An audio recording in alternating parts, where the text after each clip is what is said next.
វិខាជំនាញអ៊ុតកញ្ចក់បែកប្រេះស្រាំដែលមានបទពិសោធន៍ជាច្រើនឆ្នាំក្នុងការអ៊ុតកញ្ចក់រថយន្តទំនើបនិងបានសិក្សាពីការអ៊ុតកញ្ចក់បែកប្រេះស្រាំនិងរបៀបនៃការប្រើប្រាស់ឧបករណ៍ទំនើបទាន់សម័យដោយឥតប្រើខ្សែនៅអឺរ៉ុបនៃប្រទេសអាមេរិកមានភាពងាយស្រួលរហ័សចំណេញពេលវេលាទាំងជាងនិងអតិថិជនមិនឲ្យអតិថិជនរងចាំយូរដោយយើងខ្ញុំប្រើកៅអាមេរិកនិងភ្លើង UV សម្ងួតកៅរបស់អាមេរិកប្រើម្ដងពីរក្នុងពេលតែមួយជាឧបករណ៍ដែលជាងអាជីព professional ស្រុកគេប្រើដើម្បីយកមកអ៊ុតជូនអតិថិជននៅស្រុកខ្មែរយើងវិញម្ដងឧបករណ៍ទំនើបមានដូចជា1កៅអាមេរិក1ដបតម្លៃ$69 2ភ្លើង UV កម្ដៅកៅខ្លីៗ1តម្លៃ$253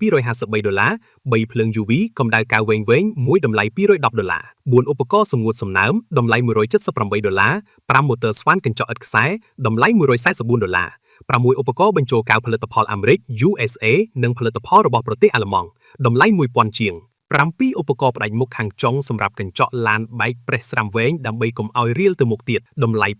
$80និងមានឧបករណ៍ជាច្រើនទៀតដែលជាឧបករណ៍មានកម្លាំងខ្លាំងក្នុងការបញ្ចូលកៅទៅក្នុងសាច់កញ្ចក់បែកប្រេះស្រាំគ្រប់ប្រភេទដូចជាបែកប្រេះស្រាំវែង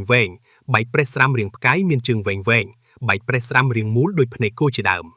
ដូច្នេះបើអតិថិជនមានបញ្ហាកញ្ចក់រថយន្តបែកប្រេះស្រាំសូមកុំទុកយូរកុំឲ្យជ្រាបទឹកឬចូលដីក្នុងសាច់កញ្ចក់ឲ្យសោះគឺអាចយកមកប៉ះឬអ៊ុតឲ្យបានភ្លាមជៀសវាងបែកប្រេះស្រាំកាន់តែធំអាចឈានដល់ខូចកញ្ចក់ទាំងមូលឬត្រូវផ្លាស់ប្ដូរថ្មីនាំខាតពេលវេលានិងលុយកាក់ជាងយើងខ្ញុំមានទីតាំងផ្ទាល់ខ្លួននិងមានសេវាចល័តដល់ទីតាំងអតិថិជនផងដែរសូមទំនាក់ទំនងមកយើងខ្ញុំឥឡូវនេះសូមអរគុណ